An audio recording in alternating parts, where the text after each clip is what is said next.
The cliche meme, "it works on my machine," exists for a reason. Every environment is different. Maybe you work on a Windows machine, your colleague works on a Mac OS machine, and your servers are running Linux.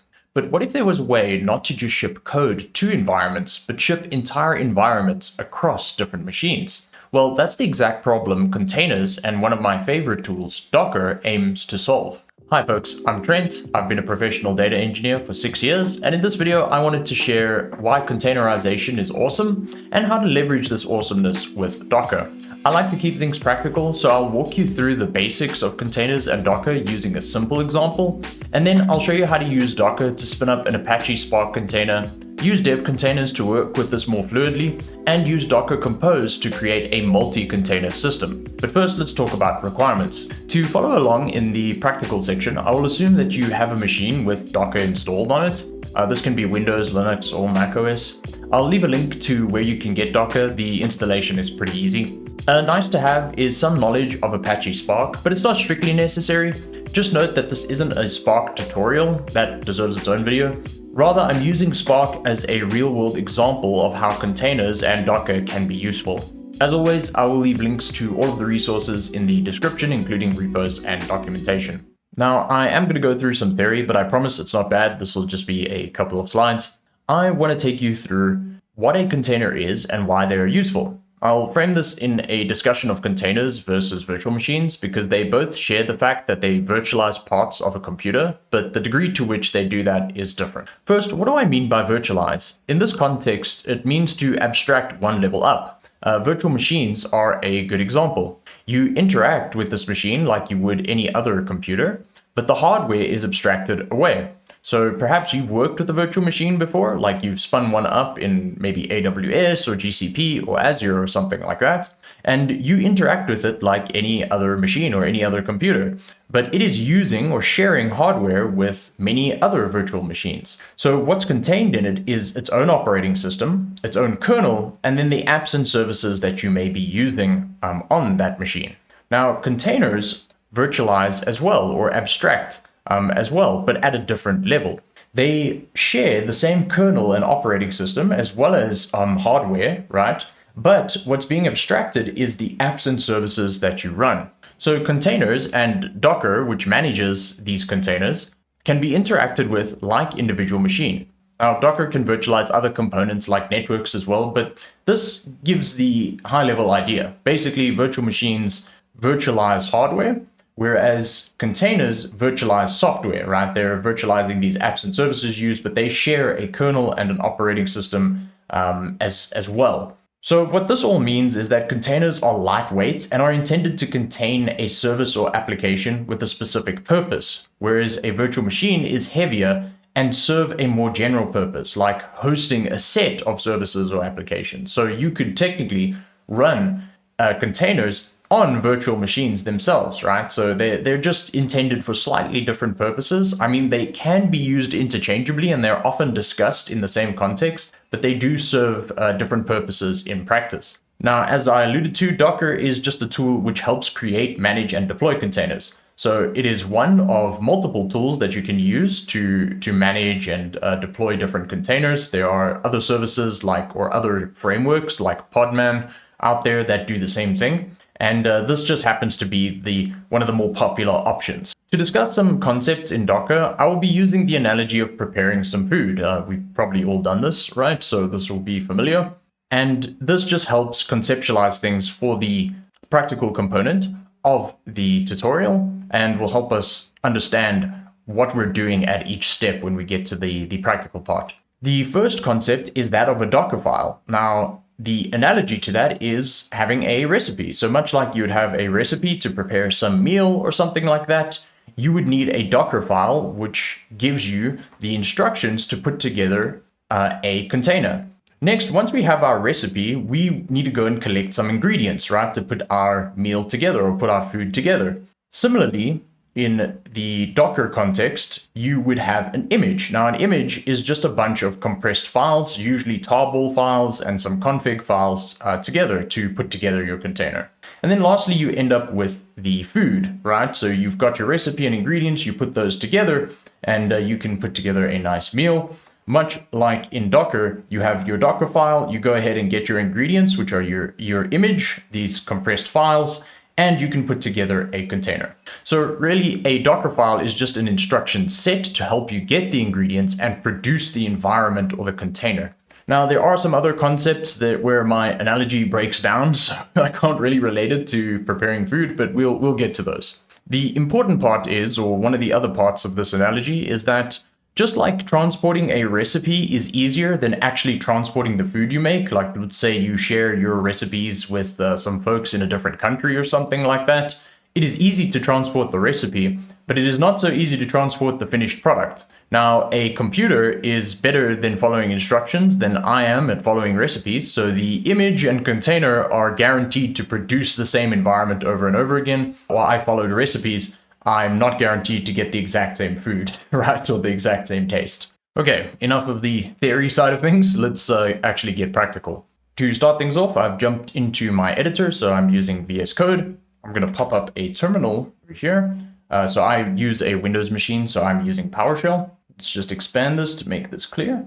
And to start things off, let's just check that Docker is running, that we've installed it correctly, and that it is running in the background. So if I use a command like docker -- version over here, you should get your Docker version, what build version it is, and that kind of thing. If you don't get this output, either you have not installed Docker or it is not running. So to start it, you basically just need to double click the icon or select the app and make sure that Docker is running in the background.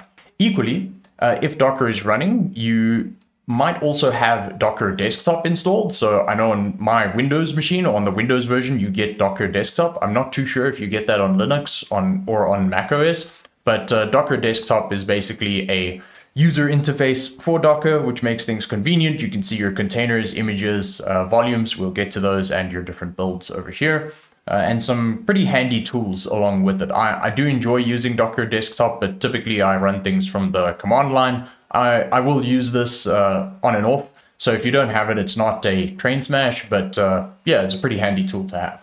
Okay, so let's define ourselves a first goal with Docker so that we have something to work towards. And we're going to keep this pretty simple. Let's say we want to run an Ubuntu container and use it to edit some text files. So simple enough, we basically want to spawn up an Ubuntu container and we want to edit some text files in this Ubuntu container.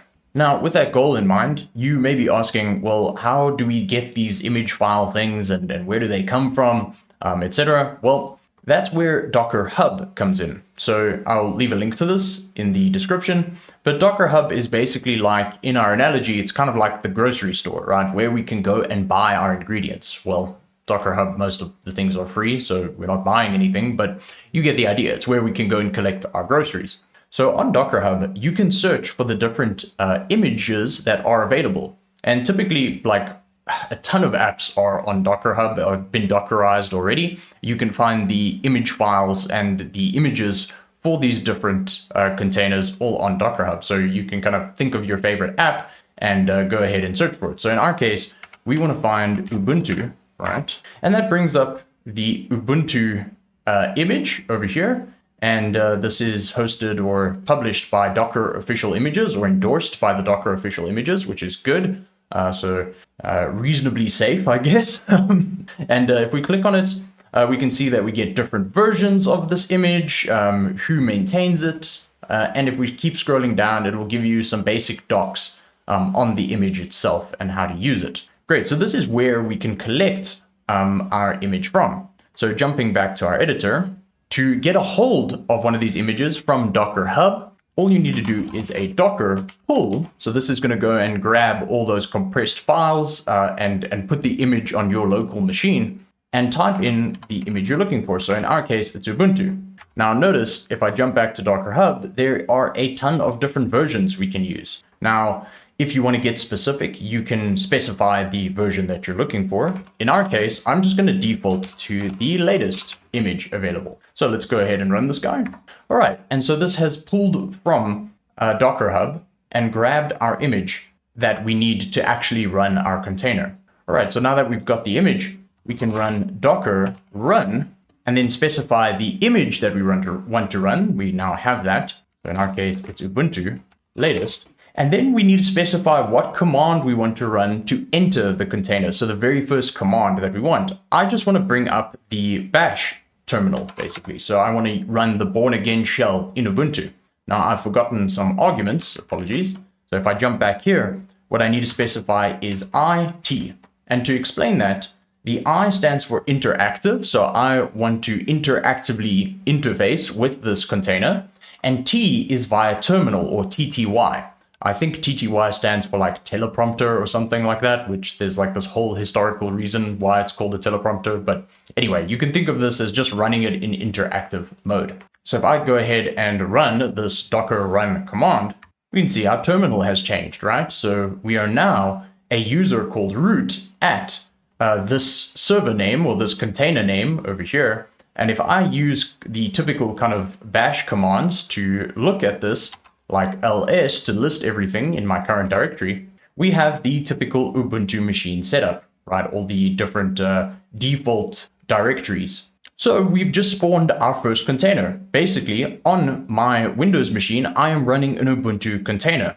To validate this, I can open up Docker Desktop, and if I click on containers, you can see that there is a container running. The image being used is Ubuntu latest. This is just giving it a unique container ID. And we didn't specify a name, so what Docker does is it will give it a default name. It usually gives it a name that is an adjective and the name of a famous scientist or researcher, which is kind of quirky, I guess. Equally, if we wanted to validate that this container was running, I'm actually just going to open up a separate terminal over here in PowerShell from the command line. So if I wanted to validate that what's running on the command line and I didn't want to use Docker Desktop, I could run a Docker PS, and this lists all the running containers. So exact same information as we had on Docker Desktop. All right, let's just clear that. Jump back to our container.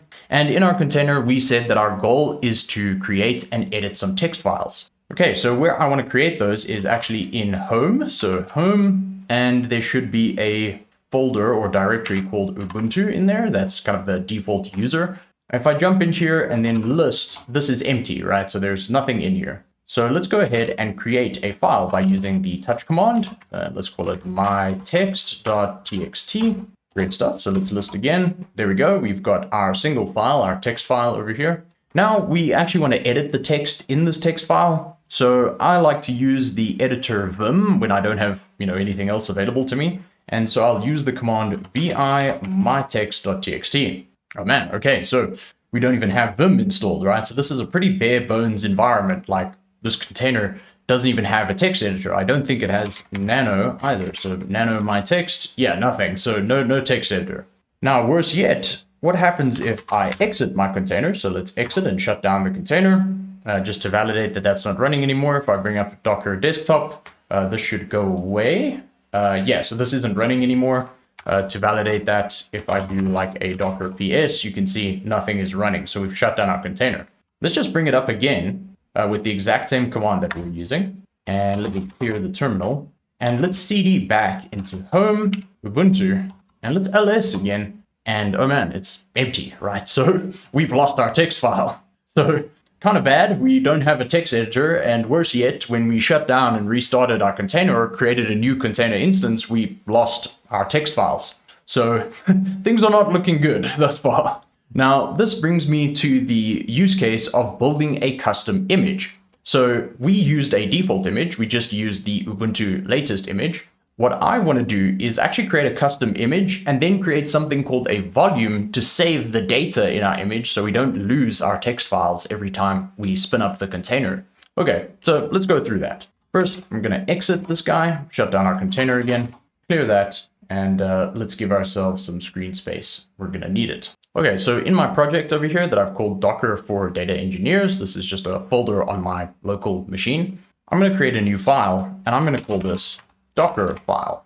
You'll notice now that I've created a Docker file that the little icon changes, and that's because I'm using an extension in VS Code to help me create work with Docker. The exact extension that I'm using, if you jump over to the extension store and type in container tools, I believe it is. Yeah, so it's this one. I use this extension. This helps me work with containerized applications. And so if you want to follow along and are using VS Code or Cursor, you can install this guy. But if you're using a different IDE, there's probably an extension or some sort of like helper code to help you work with Docker more easily or work with containers more easily. Okay, so we are going to create a custom Docker image now using Ubuntu as the base. So to start off our first custom image, we need to start with a base image. To start things off, we can use the from command over here. And from basically lets us specify our base image. And in our case, it is just Ubuntu latest. So easy enough. We've started with the Ubuntu latest image. The next part is I want to actually install a text editor. More specifically, I want to install Vim so that I can work with text files. To do that, I'm going to use the run command. So run. And then the typical way to install apps on a kind of Debian machine, or more specifically on Ubuntu, is to use apt and apt-get more specifically. So the first thing I want to do is an apt-get update to make sure that the pointers or the pointers to the package manager, which is apt-get, is up to date. So we typically run an apt-get update first. And then I'm going to use the double ampersand to say also run this next command. So then use the / to make this multi-line, apt get install -y. So -y will default to yes, basically. So this will accept anything that comes up on the prompt. So apt get install and say yes to all, install Vim. Now, I think I've gotten this wrong. I'm using a / I should be using a \. So apologies, yeah. So \ basically lets me run a multi-line command over here. And means run this first, then run this second in the Linux environment, or in bash, should I say. Okay, great. Then to finish off this custom image, we need an entry point, right? So an entry point is just the default command that your container should run when you actually run the image. So in this case, I'm going to keep it quite simple and just run bash. All right, great. So we've written our custom Docker file. Basically, we are using the latest Ubuntu image as a base. We are adding these two commands over here to install Vim, and then saying when we run this container, the default command to enter this container is bash.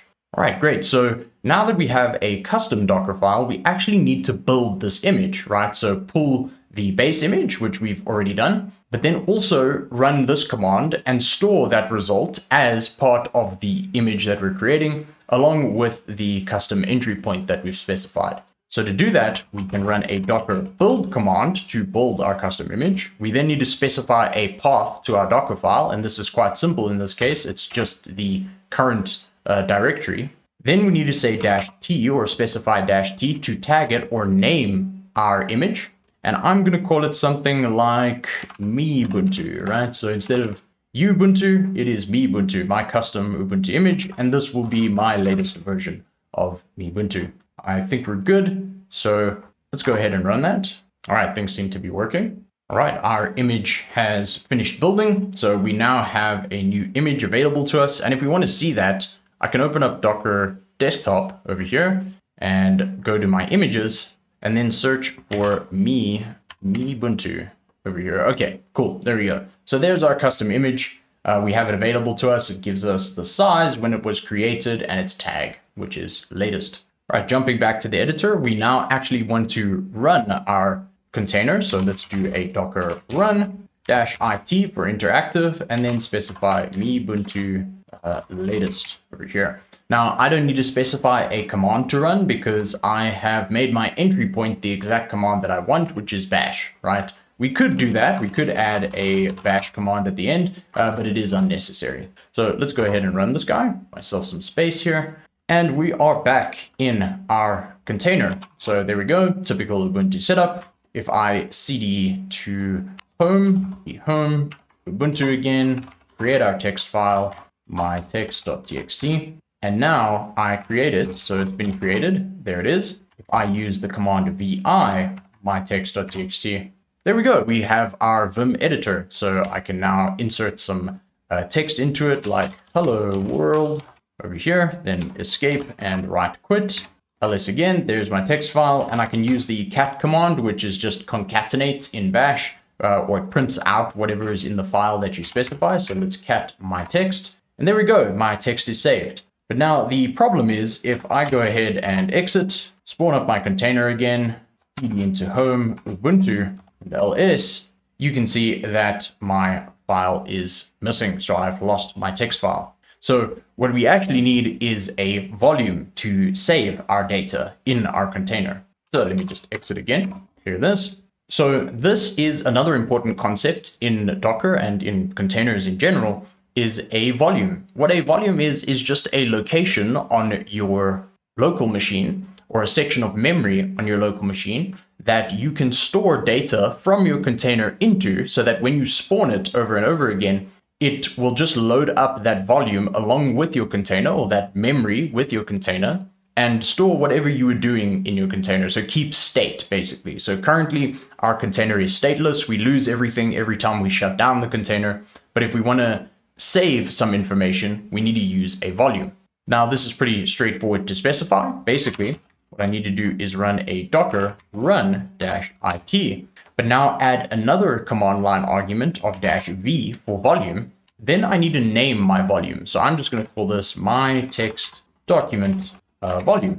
Then the next part of the command is to specify what we want to map into this volume from our container. So I will use a colon, and what I want to map is the directory home Ubuntu, like that. So all this is saying is create a volume, so a local space in memory where I can store whatever is in this directory, home Ubuntu, in it. And then I need to specify my container. I want to run Ubuntu latest and go ahead and run that. All right, great. So let's go through our routine again. So to home Ubuntu, and there is my text. And if I check this, I can go ahead and cat mytext.txt, and it still contains what I have saved. Now, creating a custom Ubuntu container is great, and that's kind of fun, I guess, I hope. But you may still be wondering, what is the value of all of this? So let's do something a little more interesting. So I'm going to use a practical example. Let's say you want to practice using Apache Spark, or just develop an Apache Spark application. Now, Spark is a commonly used tool for data engineering and data science, but setting up Spark on your local machine can be a bit of a hassle. And if you want to use Spark on a cloud platform like AWS or Azure or GCP, your bill can get pretty large pretty quickly. So Docker, and more specifically Docker Hub, can help us in this scenario. So let's define a new goal for the practical side of things. I want a container which I can use for analyzing data with Apache Spark. Now, again, this is a very practical example because I use Spark quite regularly in my job, and cloud bills can get quite expensive. So this is pretty handy for me, and I hope it'll be pretty handy for you. Nonetheless, this is just an example of how to use Docker practically. Okay, so jumping back to Docker Hub, let's see what we have available to us. Let's search Spark. And there we go. The first result seems quite promising, right? We have a Spark image over here, and it is endorsed as a Docker official image. So let's go ahead here. Actually, before I click that, you'll notice that there are a bunch of other custom images that people have put out there. I mean, you can even publish your own custom image to Docker Hub if you want, but I'm going to use the official Spark image for our demo. So again, this just gives you some information about this image. And if I scroll down, we can see there are a ton of different versions over here. So we've got like Spark 4 with Scala 2.13 and Java 21 and Python 3, all using Ubuntu, right? So quite a mouthful over there. But if I keep scrolling down, there's some more information about Apache Spark itself and some kind of cheat sheet commands that we can use to get up and running. All right, I'm back in my editor. Let me close this up and let's go back to terminal. So back in PowerShell over here, what I'm going to do is just repeat our process of docker pull, right, to get a hold of one of the images. And in our case, we want to get a hold of one of these Spark images. Now, I'm going to use a very specific version of Spark, the one that I'm most familiar with, but you can use whatever you like. I guess you can do whatever you want, right? But just if you are following along, I am using a very specific version. So let me go ahead and just copy and paste this. Okay, so docker pull, and then this is the specific image that I want. So docker pull Spark, and the version I'm using is 3.5.6 with Scala 2.12, Java 17, Python 3, all sitting on top of Ubuntu. Oh, let's go ahead and run this guy. Okay, the pull might take a while for you because this is quite a bulky image. Like there is a lot of data associated with this in the image, so our recipe is quite big. But for me, I have already downloaded this in the background, so this was pretty fast for me. For yours, it might take a little longer.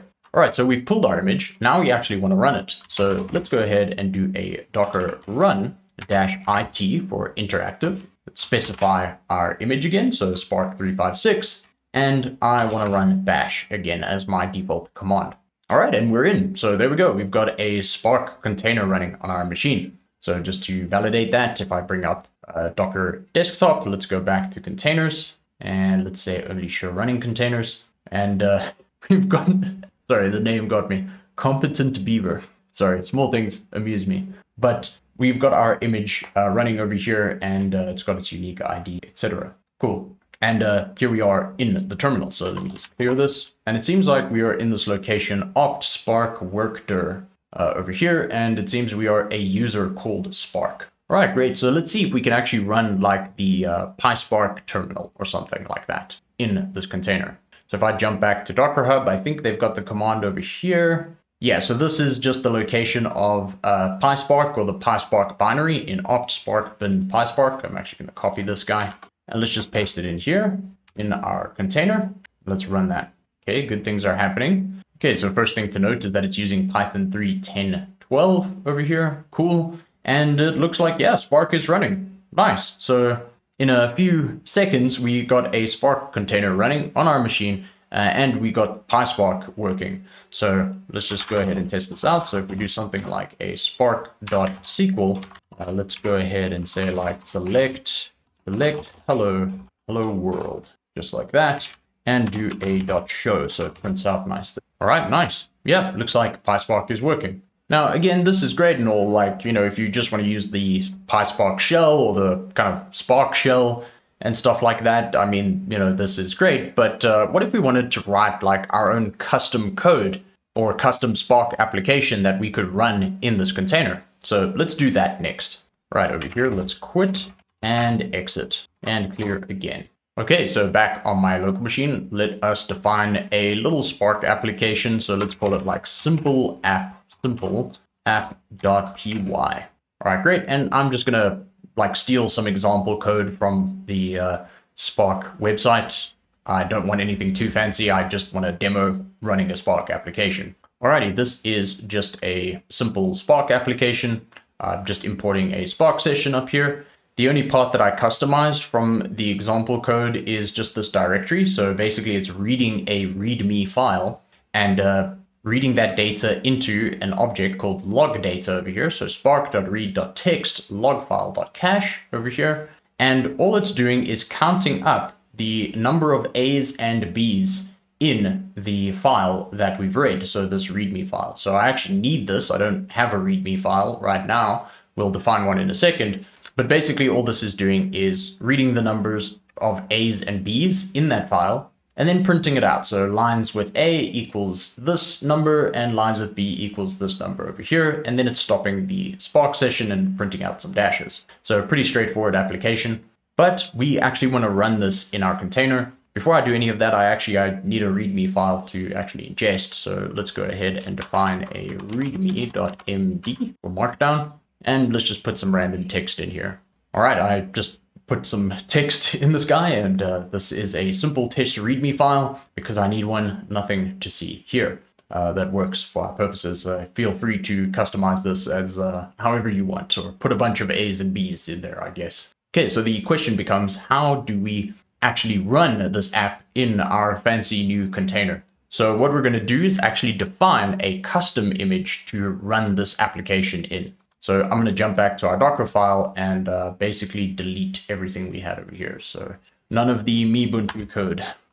Cool. All right, so again, to define a custom image, we need to start with a base image. In this case, our base image is a Spark image that we were just using. So in this case, it's Spark 356, all of this stuff, and this will serve as our base.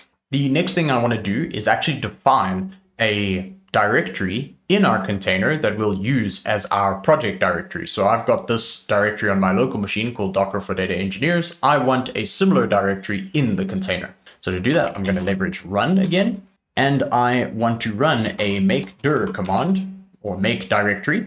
Use -p. So -p with make dir just means if the directory already exists, don't do anything. But if it doesn't exist, go ahead and create it.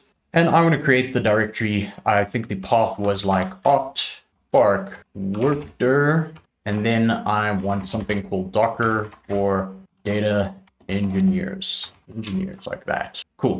All right, good enough. I think that's the exact one that I'm using in my simple app. Yeah, opt spark workdir Docker for Data Engineers. All right.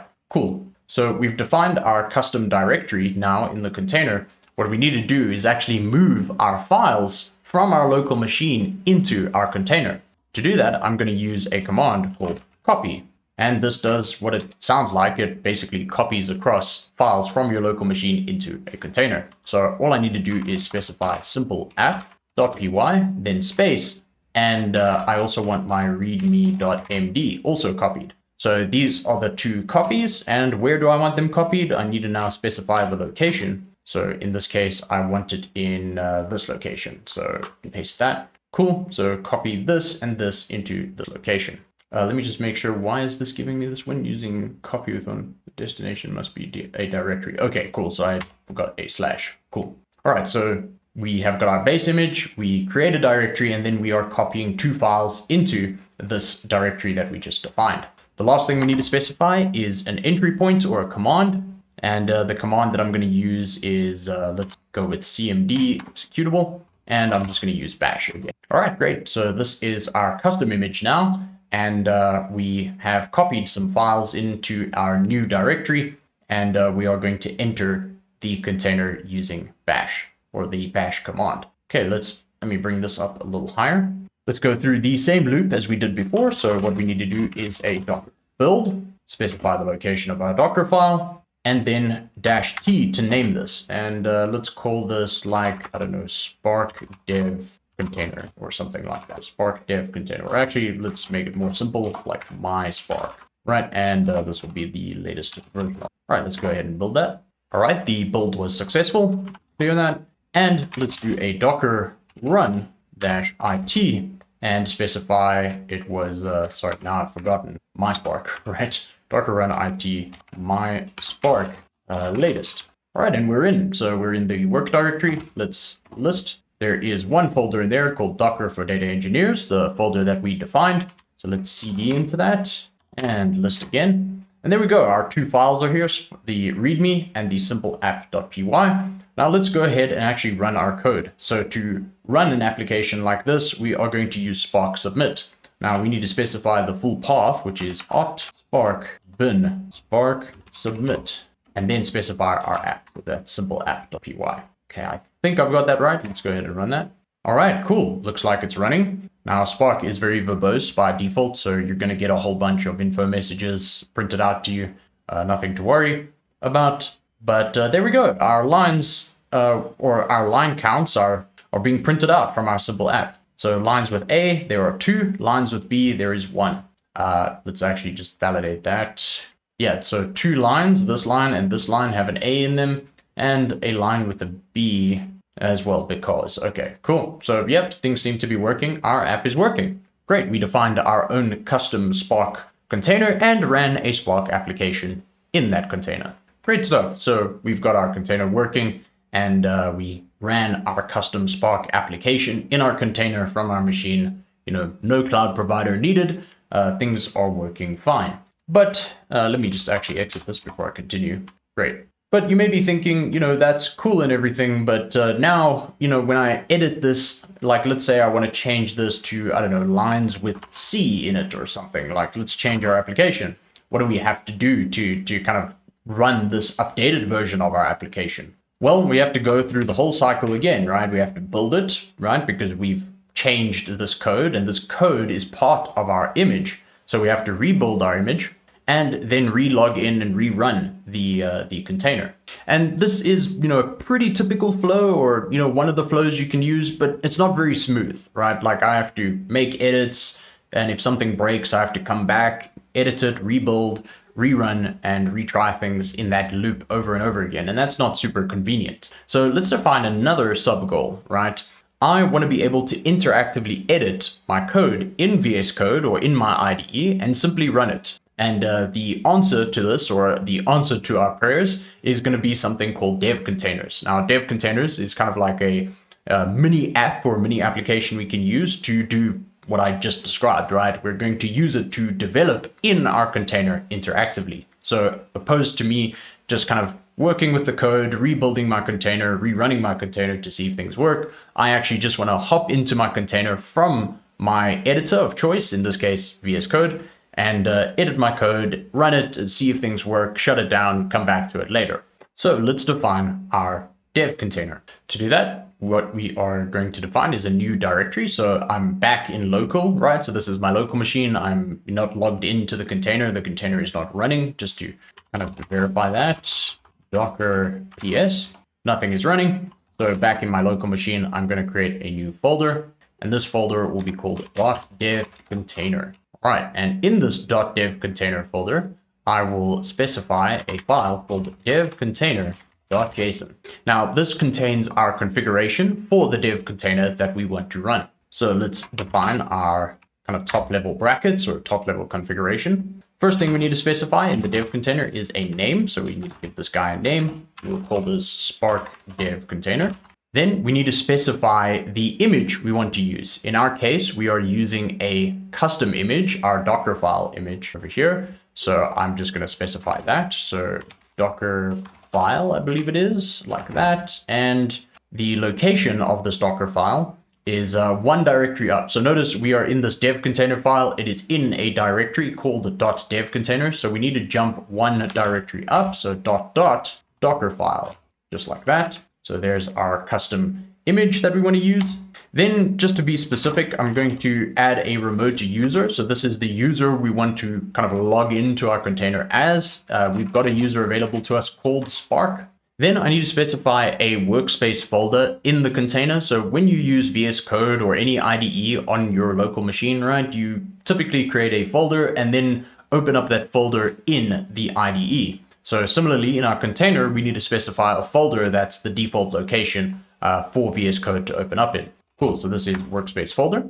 And the workspace folder is opt spark workdir docker for data engineers, docker for data engineers, just like that. All right, now the next thing we need to specify is something called a bind mount, right? So what a bind mount is very similar to a volume. So we were using volumes earlier to kind of save our text documents. In this case, I'm going to use a bind mount to create almost a live volume. So this will make sense when we start using this. So let us define mounts over here, and we're going to keep this simple. You can define many mounts, like multiple volumes, multiple bind mounts that you want to use. In our case, we're just going to use one. And the folder or directory that we want to synchronize is exactly this one, right? So we want to synchronize this workspace folder with the local version of our workspace folder. So Docker for Data Engineers locally from my local machine in the directory Docker for Data Engineers in our container, right? We want to keep those two in sync. All right, so for this, we need to define a source. So source, and why is this not happy? Oh, because I messed up the syntax. I need to define curly braces because this is a new object, right? So in here, I want source, and I'm just going to use a shortcut over here. So this dollar is for an environment variable, and the environment variable is local workspace folder, right? So I could have gone and gotten the explicit path to my folder Docker for Data Engineers on my local machine, but VS Code or dev containers are smart enough to have that stored as a variable. So I'm just going to leverage that, or I'm just leveraging that so I don't have to type as much. All right, so that's our source. The target, right, for this guy is the folder, this workspace folder. So I'm just going to be explicit here and copy and paste this guy. So this is our target. So the source is our local folder or local directory. The target is the container directory. And then I need to specify a type of mount, right? So you can see we get two different options. It's a bind or volume. Like I said, bind is like a kind of live volume or a bidirectional volume. So I'm just going to use that. All right, great. So this is a very basic dev container configuration. We'll come back and customize this a bit more to make things a little more comfortable for us in the container. But for now, this works. What we do need to do, however, is modify our Docker file a little more to work with the dev container. Now, I'm going to add some extra directories in our container. Just from experience, you need to add this because otherwise the VS Code server won't install properly. This is just from experience. Like, I've run into this problem multiple times and like hit my head enough such that I know this. But let me explain. So the first thing I'm going to do in this container is actually specify a user that I want to use while I'm building. So the user I'm going to switch to is root. So this is like an admin user on the container or in the container. This user has permission to do basically anything, right? So I want to use user root to run our make directory, and I'm going to add a couple of directories over here. All right, so what I've added is just, this double ampersand to like have a multi-line run, and I'm grouping together all the directories that I want to make. So I've got our initial one over here, our Docker for Data Engineers directory, no problem there. What I need to create is a directory called in home Spark. So the Spark user's home directory, a new directory called VS Code Server over here, as well as .local and a cache. This just helps dev containers work appropriately in the container itself. Then at the bottom over here, I'm going to jump across to this, and I want to switch back to the user Spark. So when setting up a custom image file, while you're building, you can specify which user to run a specific set of commands as. So up here, all of the commands underneath here are being run as the admin user or as root. And then right before I finish building, I'm switching back to the user Spark, which is the user that I want to use when I'm in the container. All right, so now that we've modified our custom container, we've got a dev container file over here. This is where you are going to need the dev container or container tools extension. So again, it's this extension over here. If you don't have it installed or don't have an equivalent installed in your IDE, I would suggest installing that if you do want to follow along and use a dev container. So back in my editor, I'm going to hit Control, Shift, and P. This brings up my command palette. And the command I want to run is actually this command available to me. It might not be your first command, but I've run this multiple times in the background. So it is available to me, recently used. And it is the rebuild and reopen in container. So this is basically going to reopen VS Code in the container itself. You can just search for this by looking up a rebuild or something like that. It'll bring up the appropriate command, or should bring up the appropriate command. So let's go ahead and select that. All right, things are happening. So now we are connecting to our dev container. So let's click on this, and there we go. Our container is building, or our image is being built, and then should be run. Ooh, we got an error. I forgot something important, right? So let me just jump back to the local. All right, this brings up the error, but I know what I did wrong. Oops. Back in our Docker file, I've created these directories, but I actually need my Spark user to be the owner of these directories or have permission to operate on these directories. So let me add a bunch of commands underneath this. So another group of commands. And there we go. So I've run a bunch of chown. So it's a pretty funny command name, but this just stands for change owner. So what this says is change owner -r. So this is recursive. So when I change ownership of a directory, I actually want it to be recursive. So any subdirectory or subfile in that directory also changes ownership. And I want to change the owner to Spark. I'm also specifying a group Spark over here. This is probably unnecessary, but I'll just leave it in there. And I'm changing ownership of the workdir, VS Code server, .local, .cache, and as well as just everything under home Spark to be as explicit as possible. Okay, great. This should work. So hopefully this rebuilds appropriately.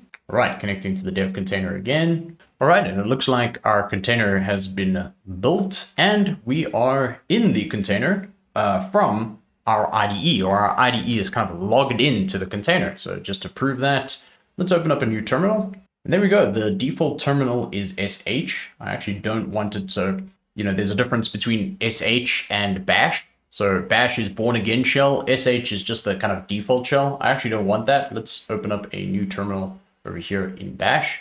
And there we go. We are the user Spark. We are in this directory over here, our custom work directory. And let's go ahead and jump to our code.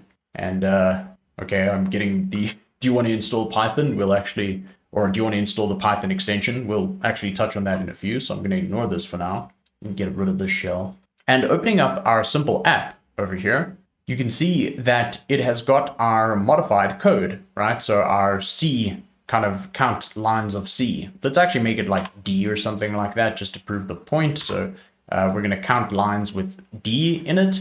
And to run this, so I've now modified my script. To run this, I can go ahead and do an opt spark bin spark submit and hit our symbol. And there we go. Our application ran and counted up lines with A as well as lines with D. So now we are running our container as our development environment. So hopefully you can see or imagine the potential of this, right? I basically just need to share a Docker file and my dev container configuration with my collaborator or with my team, and we can all have the exact same environment available to us. We can all work on the exact same environment, right? Whether we are using a Windows machine, a Mac machine, or using Linux, we all can work on the exact same environment and develop with the exact same environment, which is pretty powerful. Further, we didn't have to install Spark directly on our local machine to actually, work with the Spark application. Instead, we could spin up a container, log into that container using our IDE, VS Code, and go ahead and create our application or modify an application and run it in the terminal. So this is quite powerful, right? We now have a fully fledged development environment in a container. Now, this is pretty cool on its own, but what I want to do next is actually make our container a little more, let's say, comfy, right, for us to develop on. And remember, our original goal was that we wanted to use PySpark for data analysis, right? Or we wanted to use Spark in this container to do some like data analysis type work. So typically for data analysis work, you want to use something like a Jupyter notebook along with PySpark. And we want to have some kind of nice to-haves in this dev container. So right now, I don't have any like Python IntelliSense. So if I do like a from Spark or something like that, I don't get the nice Python IntelliSense over here helping me out. So I don't have any of my VS Code extensions available to me in this dev container. It's pretty bare bones. So what I'm going to do next is basically customize our Docker file, number one, to kind of have Jupyter notebooks available to us. So I'm going to add some functionality to this guy and just make things a little more easy to work with. And I'm going to customize the dev container setup to include all of our extensions. So let's go ahead and do that next. So if I hit Control-Shift-P again, let's reopen this guy locally. Technically, we could just edit in our container. Because of the bind mount, everything would be in sync, but I don't know. I'm just going to use my local machine for this. Right, let's give ourselves some space. Okay, so as I said, we want to customize this Docker file as well as our dev container to be more comfortable, as well as to be a little more custom to our purposes. We need Jupyter notebooks installed, and I would really like to get a hold of some external data to analyze. So to use an example, I really like to use the open air quality data. So this is just publicly available data that's hosted in an S3 bucket. So I'll leave the link to these docs in the description. This isn't too important. I just kind of like to use this data as an example or kind of like a getting started type of data set when I'm trying things out like this. And the important part is that this data is in a publicly available S3 bucket. So I can go over to this S3 bucket, go to the OpenAQ archive, grab some records, like grab a CSV file basically, or a compressed CSV file, and get a hold of some data from it. This is just publicly available air quality data. I've actually used this in another project in another video as well. So I'd really like to be able to get a hold of data in my container, right? I don't want to have to like download data and like copy it into my container. I just want to be able to access data from like the internet, right? Or wherever my data is stored and pull it into my container for analysis. So I'm going to use this as an example just to clarify things. And this will also justify why I'm going to install some kind of custom Spark libraries as well. Okay, back in the editor. Let's start with our Docker file, right? Let's add some customizations to our image. So to start things off, like I said, I want to get a hold of a bunch of S3 or publicly available S3 data. And to do that, I actually need some custom Spark libraries to enable that. And I'm just going to go ahead and add those into my container so that things work nicely. Okay, to explain what I've added, the command that I've added is a run command. And what I'm running is a change directory to opt spark jars. Now, jars are Java class files that contain some Java code, right? And because kind of Spark is based on Scala, Scala uses the JVM, long story over there. But effectively, I'm just adding some custom code to this location. Spark by default looks for packages in this location. And I'm doing that by doing a wget, right? So I'm downloading some packages from these specific locations. So just taking a look at these are coming from Maven, which is a public repository of Java class files. And I'm getting a hold of Hadoop AWS version 3.3.4 over here and grabbing the jar file and installing that in my container. Then along with it, there are dependencies, right? So I need this to work with AWS S3 data and get a hold of data from AWS S3. But this has a bunch of dependencies and I need to install those dependencies as well. So let me just jump over to Maven to show you what I mean. So over here, this is the Maven repository, and this is the version of Hadoop AWS that I'm using, version 3.3.4. There is the jar file. So if I go and copy this link, so copy link, right? And that's exactly the link that I'm using in our container. But if I scroll down, you can see that it's got a bunch of dependencies. It's got a compile dependency on this SDK bundle. It also has these dependencies for running, so Hadoop Common and Hadoop MapReduce Client Core, as well as this runtime dependency on OpenSSL. So what I've listed over there is all of these dependencies, or all of these jar files as well. Now, important to note, I got really frustrated at this when I set up this project, that you need to be aware of the version that you're using. So let's say you are using Spark 4 or you want a Spark 4 container. You need to just look up which of these jar files are compliant with the version of Spark that you're using. And then further, once you know which version to use, go and look at the dependencies you need. So I hit my head on this quite a lot and got really frustrated about this. But I just thought it was worth mentioning if you do want to create your own custom container with a very specific version of Spark. All right, so that's why I'm installing all of this stuff. This last one at the bottom, I will explain why I'm getting this JDBC PostgreSQL a bit later. So this is kind of a bit of a spoiler that I've included over here, but it'll become apparent why I'm installing that as well. For now, all we actually need are these lines over here, or these jar files.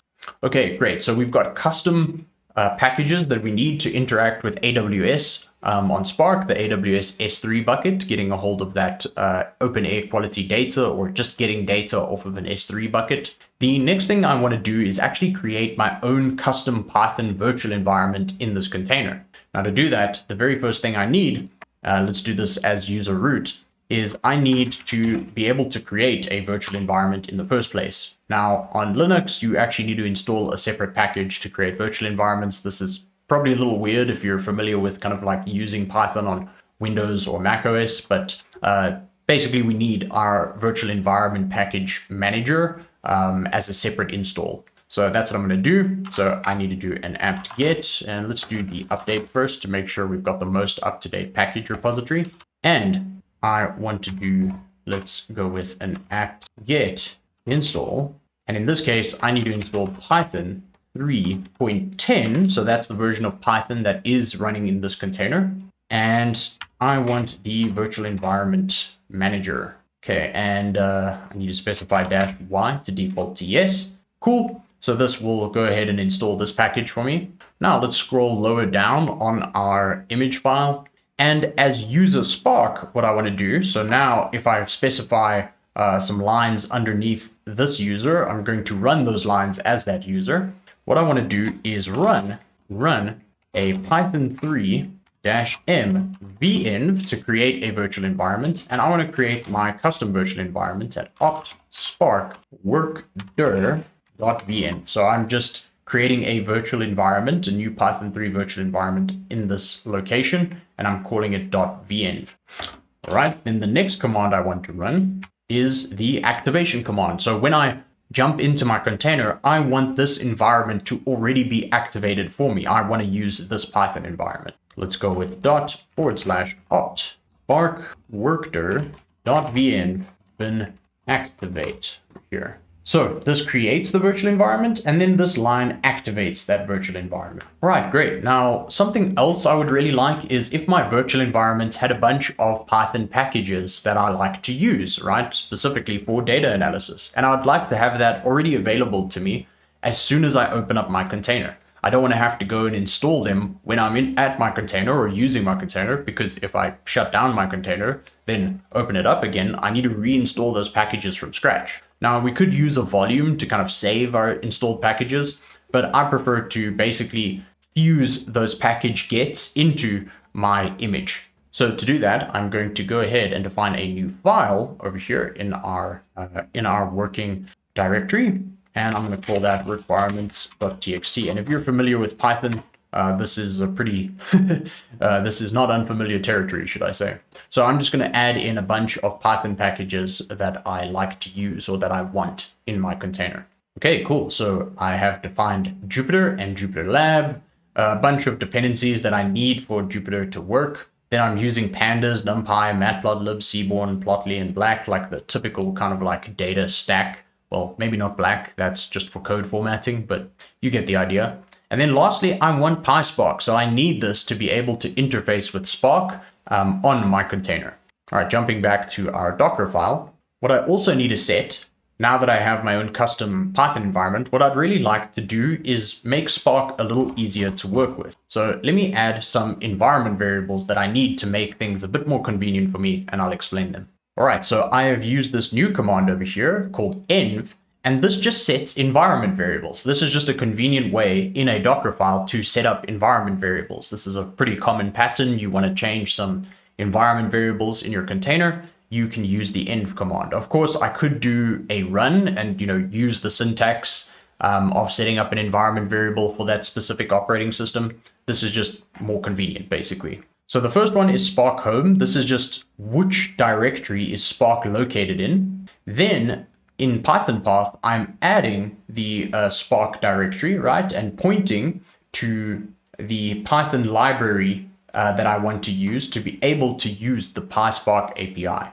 Then lastly, I'm adding all of the Spark binaries, so Spark submit, PySpark, the Spark shell, all of that good stuff to our path so that we don't have to type opt spark bin PySpark or whatever.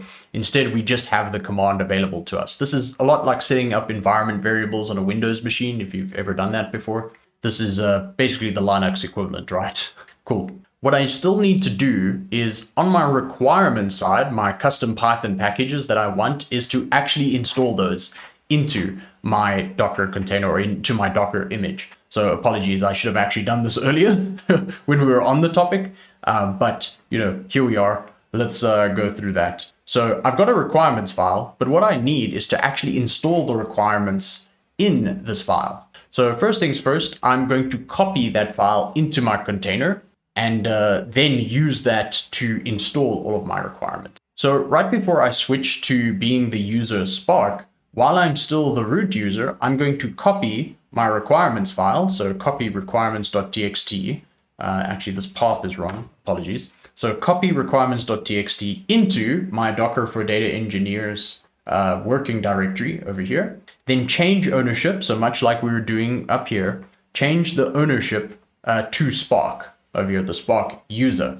So I'm changing the ownership of this txt file to such that Spark can use it.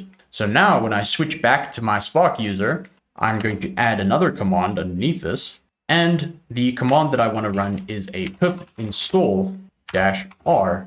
And I want to install all of the packages specified in my requirements file. So let's just grab this path over here. So pip install all this. Just like that. So you may be thinking, well, hey, look, we've added our requirements.txt and we have this bind mount thing already. So shouldn't that file already be available to us? Not at build time, right? So when I'm building my image, the bind mount is not mounted yet. It only gets mounted after a build. So I need to actually explicitly copy this into my container before the bind mount is even available. Speaking of which, I can actually get rid of this line. I don't need this anymore. The bind mount works fine for that. But effectively, we need that requirements file available to us at build time, and then we use it to basically pip install these requirements. So now our Python environment is this custom virtual environment that we have. We activate it, and then we go and install all of these packages that we've specified. We can, you can add or subtract as many packages as you want. If you do want to work with PySpark, obviously you need the PySpark one, but this is editable. You can now edit this, and you will get all the packages that you specify. My main point was just that I need to explicitly copy this file in first during the build, because the bind mount only gets mounted after the build completes, if that makes sense. I hope that's not too confusing. Anyway, all right, we have done a lot of customizing, right, to our Docker file. So just to revise that quickly, we've added this custom package, the Python 3.10 virtual environment package over here that lets us create virtual environments. We've also added a bunch of custom jar files right here that let us work with AWS S3. Then over here, we've copied our requirements.txt file for our custom Python packages, changed the ownership to the Spark user. We switch to the Spark user, set up our custom virtual environment, activate it, and then pip install all the packages in this virtual environment. And then lastly, we set up some environment variables just to make Spark a bit easier to work with, and more specifically, let us use Spark from our custom virtual environment. So basically these lines, or actually all three of these lines are required such that we can use Spark from any Python environment in this container. Okay, great. So before I jump back into our dev container, all I want to do is add a few customizations to this dev container, again, to make it a little more comfortable and easy to work with. All right, so what I've added to our devcontainer.json file over here is a new section called customizations. And sorry, this should be tabbed. It's gonna drive me crazy if I don't do that. There we go.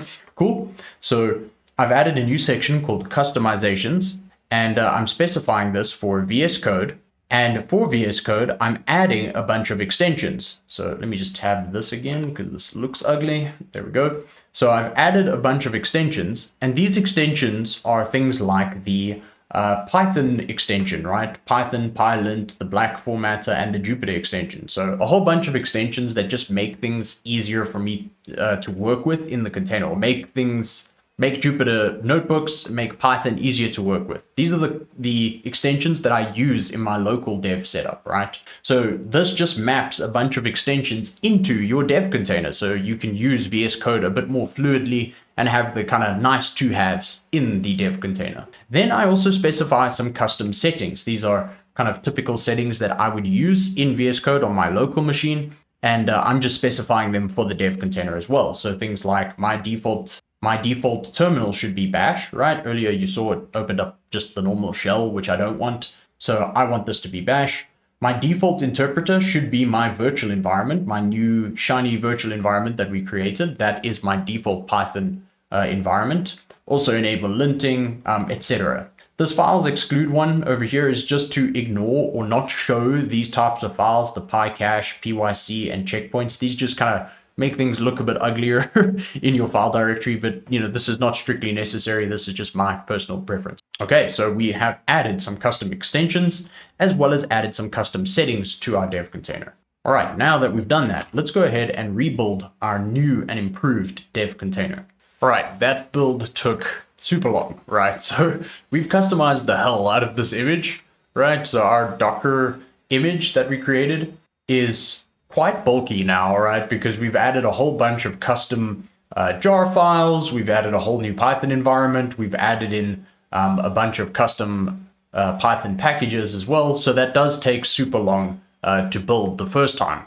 Luckily, when we rebuild this in kind of subsequent usages, so every time you kind of log in or use the dev container, it will not take that long. So just a point to note there, this took really long for me to build, but it won't take that long each and every time you use it, because it has now defined the image. It has gotten the kind of ingredients for our container. So it's kind of once off, unless we go and like change our Docker file quite dramatically like we did just now. So if you do that again, of course, it's going to take long to build depending on what you do, but just a note there. Okay, but this is exciting. We now have a custom container that's should be really comfortable to use, right? And use for our original goal of analyzing data with Spark in this container. Let me go ahead and open up a new terminal. And there we go. It looks like it ran our activate for us. So let me just clear that. And you can see that we are in our virtual environment, right? So we are already using our custom Python environment. Okay, so let's validate the installs and stuff. So if I type in like Python to bring up the Python terminal, got Python 3.10.12, right? And just to validate that our packages are available, let's like import PySpark, right? Right, that works. And if I import pandas, that works as well. So our custom Python packages, or the packages we wanted installed in our virtual environment, are available. So looking good. Let's quit that. Clear our terminal again. Now the real use case was to be able to run a Jupyter notebook. So let's hop over to our file directory over here and create a new directory called notebooks. And let's create a new notebook in there. Let's call it Spark Notebook.ipynb, which stands for Interactive Python Notebook. And good things are happening because already the icon has changed to a notebook icon, which means our extension is available to us. Nice. So let me close up this terminal, give us some space. And it's already picked up that this is the virtual environment we want to use. So that's great. If it doesn't do that by default for you, you can click on this and select the virtual environment over here. So that's the virtual environment.vn bin Python. All right, now let us actually define some code and see if things are working as expected. So first things first, let's do from PySpark.SQL import Spark session. And notice we are getting some IntelliSense in our container, which is good news, right? So our extension successfully installed. And let's define a Spark session. So this will be Spark session.builder. All right, new line. Let's give it a name. So app name, and we'll just call this Spark Notebook, right? So this just names the Spark session for us. Now I'm going to add some configuration to work with S3, right? So we want to get a hold of data from S3. So we need to add some configuration to be able to do that. All right, the config that I've added over here is just to specify Spark Hadoop file system S3 over here. The package that we're using is this org.apache Hadoop file system S3A S3A file system over here. So this is just the package to use to get a hold of S3 files. Cool. And then similarly, I'm using spark.hadoop file system over here, the credentials provider. The one that I'm specifying is anonymous AWS credentials provider. This is just because we are using a public S3 bucket. If you were using a private S3 bucket, you would need to specify a different credentials provider and then also give the kind of like access keys to it. But in this case, we're just using a public S3 bucket, so no worries there. And then get or create to actually create Spark session. So let's run this and hopefully everything works. All right, and we get some output over here. This is still running. Okay, cool, it was successful. And it set the default log level to warn. We can change this, but I'm just going to leave it as, give me log outs up to the level of warn. This looks okay. Yeah, to adjust logging level, it actually tells you how to do that. Great. And it's saying unable to load native Hadoop library for your platform. Yeah, so basically we don't have a Hadoop installation that's very Spark specific. I won't go too far into it, but we don't have Hadoop running. We are just using Spark in standalone mode, so no problems there. All right, let's take a look at our Spark session. So let's print that out in our notebook. All right, awesome. So yeah, version 3.5.6, it is using all our threads locally, and the app we are using is Spark Notebook. All right, let's add another code block over here, and let's do our spark.sql, and let's go ahead and do like a select hello world again. Select hello world, then add a .show. All right, running that looks good. All right, we got a printed out data frame. Okay, now it's the moment of truth. Let's see if we can actually get some data from the OpenAQ repository, right? So from that public S3 bucket, let's see if we can grab some data in our container for analysis or to kind of play around with. So let's define a new variable called dataframe. Let me bring this up to the middle so it's easier to see.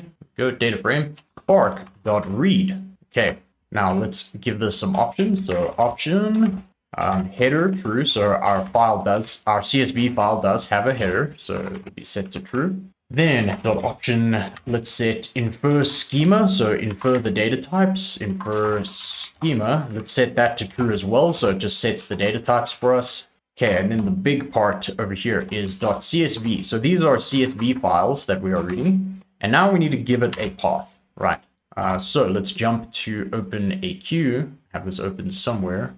There we go. And we'll just use this kind of default example. There is a lot more data available. If you look through the docs, you can see all the data that's available, but I'm just going to use this example that they give. So this is a path to a CSV file in that bucket. So I'm just going to paste that in. Now, one thing to note is that the new protocol is actually called S3A that Spark uses. I think Pandas and Spark use this. This is just the more modern protocol to be able to get a hold of these files. So that's the only thing we need to change. Okay, great. So this should go ahead, grab that data from the S3 bucket remotely, grab the data and put it into a data frame. So let's go and print this out. So let's do a df.show the first 10 records, right, to see if we actually get information. Okay, cool. Moment of truth. Let's run this guy. Okay, so we get another Hadoop warning. I'm not too worried about that. All right, things are happening. Okay, awesome. Nice. We got our data frame. And there's our data in our container, right? So we went and got data from a public S3 bucket, and now it's available to us. There it is. So we can now manipulate this data, do some analysis with it using Spark. We can practice our Spark skills, or if you're developing a whole application, you can go and write your code and everything. And this is all containerized. So if you worked with a team, your whole team could use the same environment as you, and no one needs to install Spark. You also don't need to pay AWS or Microsoft Azure for the kind of Spark session that you're using. You can just work locally with it. And then later, if you want to deploy it to one of those cloud providers, just kind of like port your code over there, but you don't have to pay for this dev time. But this is really awesome, right? Like I get so excited by this because this is so cool to see, and I really enjoy using it. Now, I was thinking about it, and no discussion of Docker and containers would be complete without another tool that I use quite frequently in my day job, and that's using Docker Compose. So to legitimize this, I'm going to define another goal for us. So, great stuff. We've got this cool dev container working. We can analyze our data and everything. But what happens if we want to finish our analysis, right? So we manipulate this data, we do some transformations, we find some interesting stuff, but we actually want to store it. Like, we've done all this work. Now we want to store the results somewhere. Perhaps we want to store it in a database, right? And more specifically, I'm going to store this in a Postgres database. But since we're using containers, we could just spin up a Postgres database. We don't need to go and install Postgres or create a new Postgres database on one of the cloud providers. We can just spin up a new one using Docker. But what this would involve is creating a multi-container kind of system, right? We've got our dev container, but we now need a database container as well. And to manage that would be a little bit tricky, right? We would need to go and create the container, do our Docker pull, Docker run, and then also we need a network for these to communicate with each other so that this container can speak to the database container as well. We could do it with the skills we have thus far, but it would be a bit messy. So this legitimizes the use of the tool Docker Compose, which makes this super convenient. So if you've got a multi-container setup that you want to use, Docker Compose makes it trivial. So let's go through using Docker Compose to create a multi-container system where we are going to have our Spark development container as well as a database container to host our database to contain all of our new data. All right, let's jump back to local. So shut down the container and let's give ourselves some space to work with. So we are now going to define a brand new file called Docker Compose. So docker-compose.yaml. All right, just to check that everything is in its right place, let's do ps docker, docker ps, apologies. And nothing is running over here, so no containers are running. And just to legitimize that, no containers running in Docker desktop, right? So there's nothing running at this point, and we've defined our new file, the Docker Compose file. Okay, so we've got our brand new Docker Compose YAML file. What this is going to have in it is a bunch of configuration for our containers. So we don't have to go and type out I need this volume and this container with this image. We just define it once and it's all in this configuration file. And then we can use the Docker Compose tool to build those containers for us and then use them. Much like we were using a single container, we can now use multiple containers. Okay, I think it'll become clear what I mean when we start using this practically. So the first part of this configuration file, or this Docker Compose file, is to define our services. So this is our top level tag, or our top level object in the YAML file. And services are just your containers, right? So the first one I want is a Spark dev container. That's our container that we've been using thus far.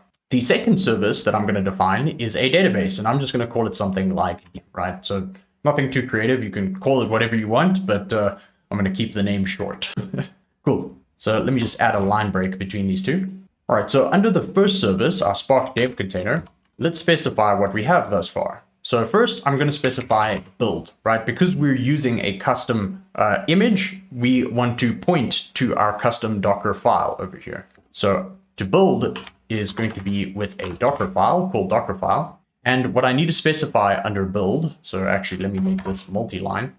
First, I need to specify a context for it. So sorry, I jumped the gun a little bit. So let's first define the context, which is where is the Docker file? And that's in the same directory as the Docker Compose file. So simple, it's just a dot. And then I can specify the Docker file is called Dockerfile. All right, great. Now, the other component I want to specify is networks. And we will actually define a network in a little bit, but I'm being a little preemptive over here and defining a network called app network. And I'll explain that and define that in a little bit. I'm just going to leave this as is for now. Then I'm going to jump to our database. So this DB service over here, in this case, I'm not going to use my Docker file or a custom Docker file. I'm actually just going to use an out-of-the-box image from Docker Hub. So let's jump back to Docker Hub and let's search for a database. In my case, I like Postgres. So let's go with Postgres. And there we go. We've got our official Docker image for Postgres. And opening that up, we can see there's like a whole bunch of versions, the usual kind of setup description of what it is and how to set it up. But I'm not going to do anything too specific. I'm just going to define the image as Postgres and use the latest version of Postgres. So Postgres latest. All right, now in this database, or when using Postgres, we need to define some environment variables. So what I'm going to specify over here is environment. This is next bit of config. And underneath this, specify some environment variables specific to Postgres. The first thing we need is a Postgres user. This is kind of our admin user or super user. And I'm just going to call this admin. If you don't specify this, it just defaults to Postgres, like the username is Postgres. Similarly, I need to give this a password, Postgres password. And we'll call this password. This is not a good password. This is also not good practice. I need to point this out. I'm basically specifying a password in plain text. I'll actually leave some links in how you can do this securely, but I need to make a note of this because all too often we kind of leave passwords in text files or in YAML files and stuff where someone could go ahead and just see our password, and we don't want that. I'm just doing this for convenience, just for the setup and for the demo, but I do need to make a special note that this is not good practice in terms of security. There are ways around it, like using environment variables or using secrets in Docker Compose. I'll leave links to that, but yeah, I just needed to make a note of that. Cool, great. So the next one is also the Postgres DB. This is our default database that will get set up on this Postgres server, right? And I'll just leave this as Postgres. I actually don't need to specify this. It would make it the name Postgres anyway, but you know, hey, let's be explicit. All right, then I also want to specify networks over here and put this service on the same network as my Spark container, app network, right? So now, let me give myself some space. So now we have this network associated with our Spark dev container, and this network is also associated with our database. So they are on the same network. Now, of course, we haven't defined the network yet, but we'll get to that. So let's actually do that now. So we create a new section, so a new top level section on the same level as services called networks. And we are going to define a new network called app network, right? So this is our custom network that we're setting up.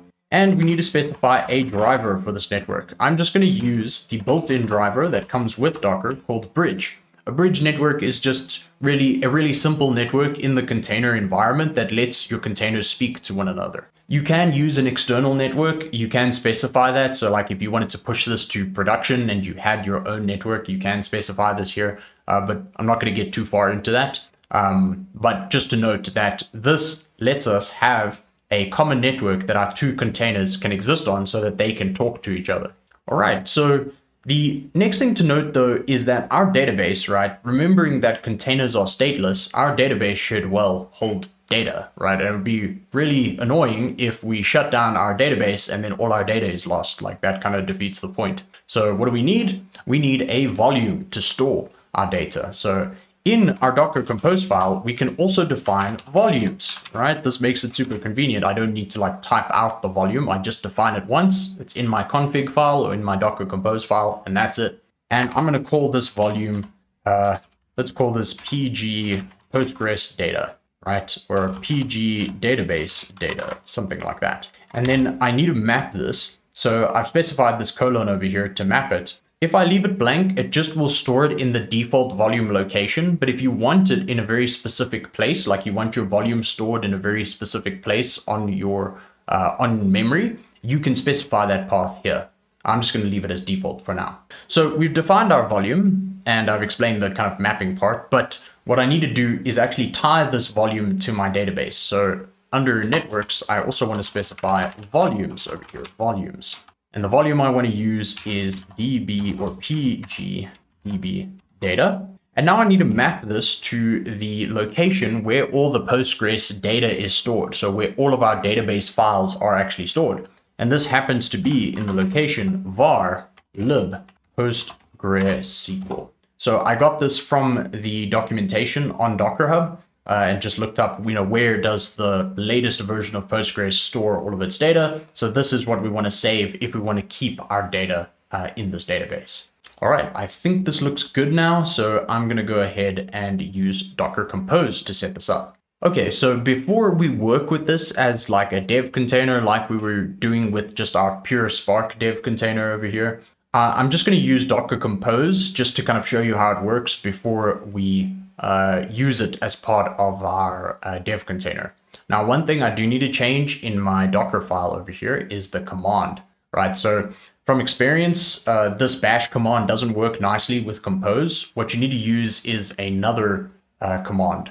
And that command is a pretty straightforward one. It's just sleep and infinity. So all this says is when you start the container and when you spawn it, don't just like let it shut down by default. Just keep it awake, right? Is the idea over here. So this is just a kind of learned bit of information. And this will work nicely with Docker Compose and it'll work nicely with our dev container. So it's okay to leave this as sleep infinity. Okay, let's actually run this. So with our Docker Compose file and all the objects we've defined in here, our services, our networks, our volumes, it's pretty simple to actually spawn this guy. So all you need to do is run a docker-compose. So in Windows, it's docker-compose. In Linux, and I believe in macOS, it's docker space compose. You just need to check on whatever platform you're using. But in this case, I'm using docker-compose to access the tool. And I need to just specify up. Now I can add an argument of build so that before it runs these containers, it actually does a rebuild on them and then runs them. And that's exactly what I want. So let's go ahead and run this guy. Okay, we get a whole bunch of information printed out to our terminal, but it looks like things are working. And if I press V, it'll bring this up in Docker Desktop. So let's do that. And there we go. Let's actually jump to this view. So over here, you can see I've got my Docker for Data Engineers folder over here. So no longer is it just a single container. And if I open this up, we've got two containers running. The Spark Dev Container -1, it's added that by default, and our DB one. So we've got two containers simultaneously running and they are on the same network. Now, if I want to view what's going on in, let's say, my database, I can click on it using Docker Desktop and jump to this exec tab. And I want to use bash in this case. And this will log me in to my database container. So if you don't have Docker Desktop, it's easy enough to get to this or log into your container using an exec command, and I'll show you that in a sec. So I'm just going to take note of this name. Now, of course, if you don't have Docker Desktop, you could get this by using a Docker PS. I'm just going to copy and paste it from here. And the command you'd want to run is a docker exec space IT for interactive, then specify the name of the running container that you want to kind of like log into, and then specify a command. And in this case, I'm going to use bash. And there we go. We are logged into our database from the terminal over here. And actually, I'll use this environment. It's a little cleaner in my opinion. But if you do have Docker Desktop, you can just jump to exec over here and do exactly what I'm doing as well, if you find that more convenient. So to log into our database, right, and see our database in this container, we can use the command line tool psql, right? And psql is just the PostgreSQL command line tool. And we need to specify -U for user, and we want to log in as admin. Oh, apologies. So I've specified my user as admin. I also want to just log into the database Postgres. So let's actually just run Postgres or psql -u admin, and I think it's -d. And there we go. So logging in psql -u as admin into the database Postgres, right? So if I do like a backslash, in this case, like /dt, this tells me that I don't have any tables, and that makes sense, right? If I do like a /d, I don't have any relationships. This is pretty much an empty database. But if I do like /dn, I believe is for schemas, there we go. So we've got one schema called public, and the owner is the PG database owner. Let's actually define a new schema. Let's do a like create schema, and let's call it Spark data, Spark_data. Yeah, and then semicolon to finish the statement. And there we go. Let's just see if that defined.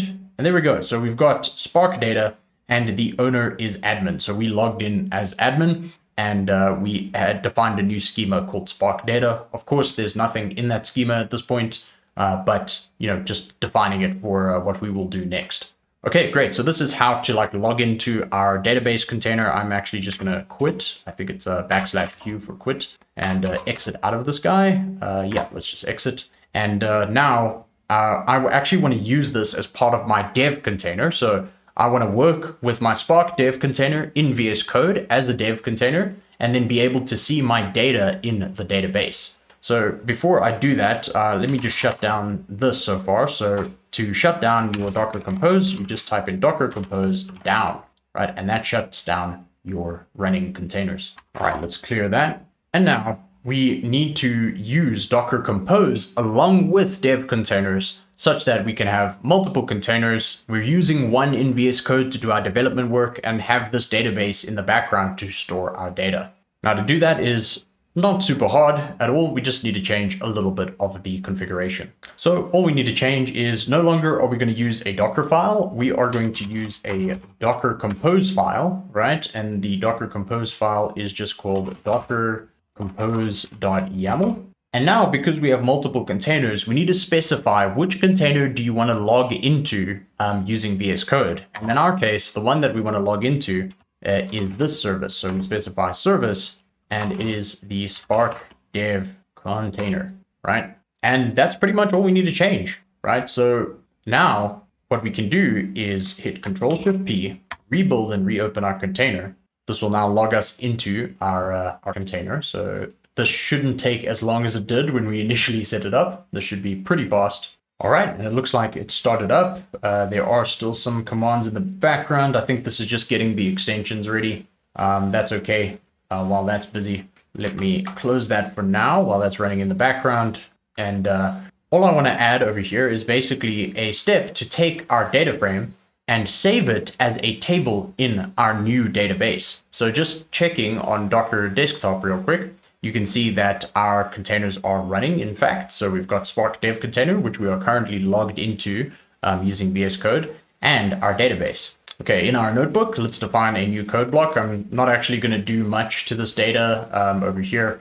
I'm just going to keep it as is, right? So I'm not going to do anything fancy. You can, manipulate it if you want to, and, look at some statistics or that kind of thing. I'm basically just going to take this data frame and write it as a table in our database.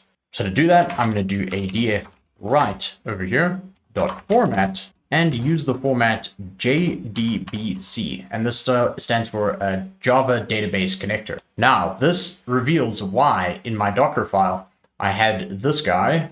Sorry, that gets annoying. But why I had this jar file. So this is a driver for PostgreSQL that I can use in my container. So I need a specific JDBC driver to be able to talk to PostgreSQL from Spark, right, or from this container.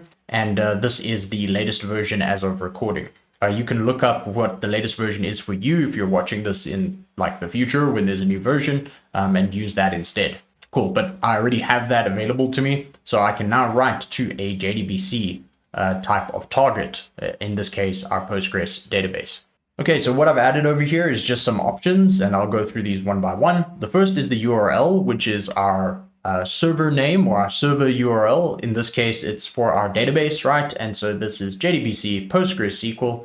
We then can specify the name DB. So the cool thing about a network in Docker, and specifically a bridge network, is that it handles DNS for you so that you can just specify this name. I don't need like an explicit location. I can say the name DB in the bridge network, go and find that database and it'll know what you're talking about. This is just the default port that you use for a Postgres database, 5432, and the name of our database, Postgres. It's also using this driver. This next option is to specify the driver we're using, and it's the PostgreSQL driver, the one that we installed as a jar. Then the DB table we want is the table spark data.airQuality. So this is the schema that we defined earlier, and this is a new table that we're defining. I'm calling it air quality just to store the air quality data. We then specify the user as admin. That's the only user we have. And specify the password. So password is password, once again, not good practice. And again, I need to make a comment here because I'm storing a username and a password, as well as a database name, all in plain text. This is not good practice. I'll actually leave it as a challenge to you, the viewer, as kind of a challenge to try this out or use this on your own to go and figure out how to set up secrets and make this more secure. Secrets or environment variables to make this more secure, as opposed to kind of leaving all this information in plain text. This is not good for production. I just want to note that. I'm doing this purely for convenience. Okay, but security aside, don't let the cybersecurity people hear me say that, but security aside, we are writing to our database, or hopefully this should write to our database. Okay, to actually write to our database, I'm just going to rerun everything. So I'm going to clear all my outputs and let's just run these each. So step by step, run this select hello world, get our spark.read, make sure that's still working. Great, we still get our data. And now, moment of truth, let's see if this writes to our table.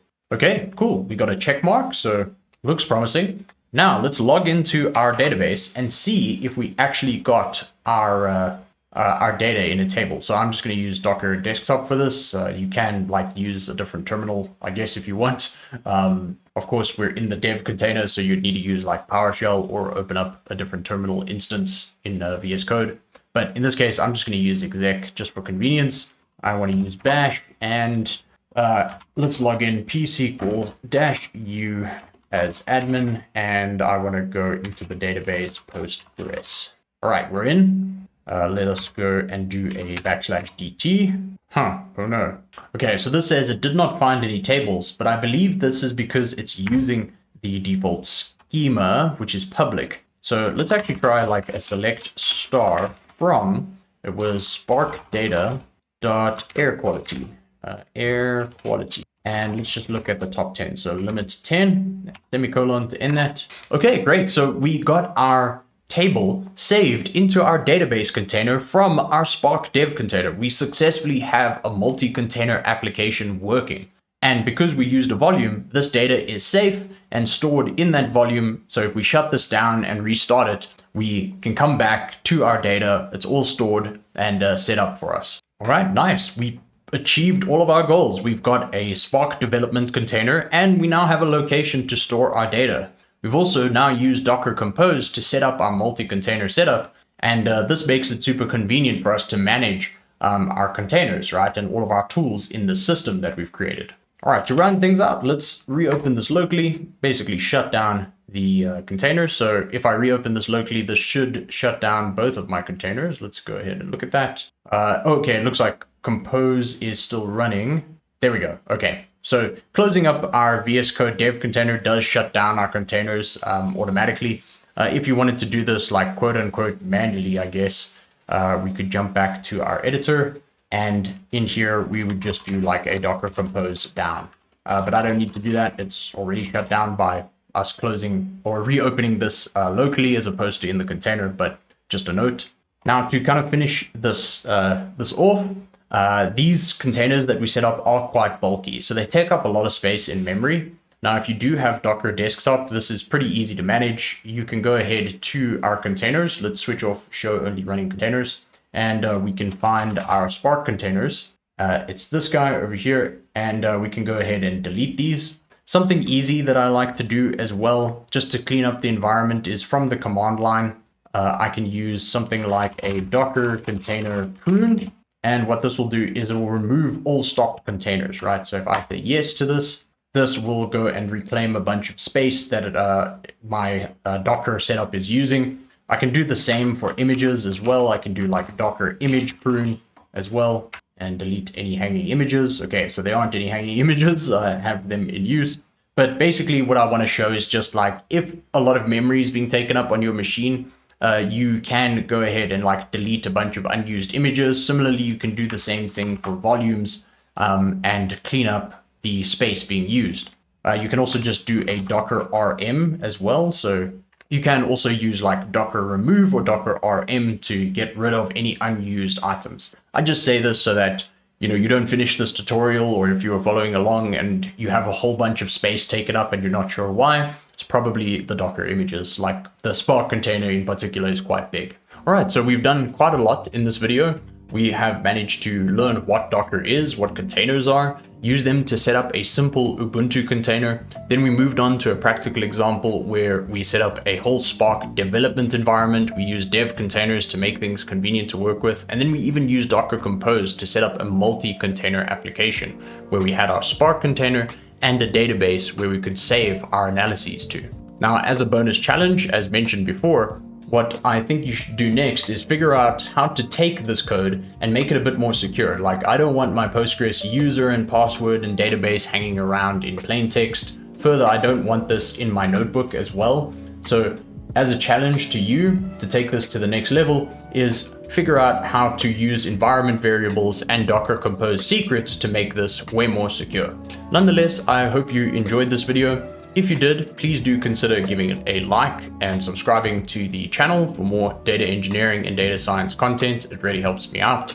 And if you want to check out another example of using the open air quality data, I've got a whole tutorial on that, on setting up a data pipeline for using that data and creating a custom dashboard with. Anyway, again, thank you so much for watching, and I will see you soon.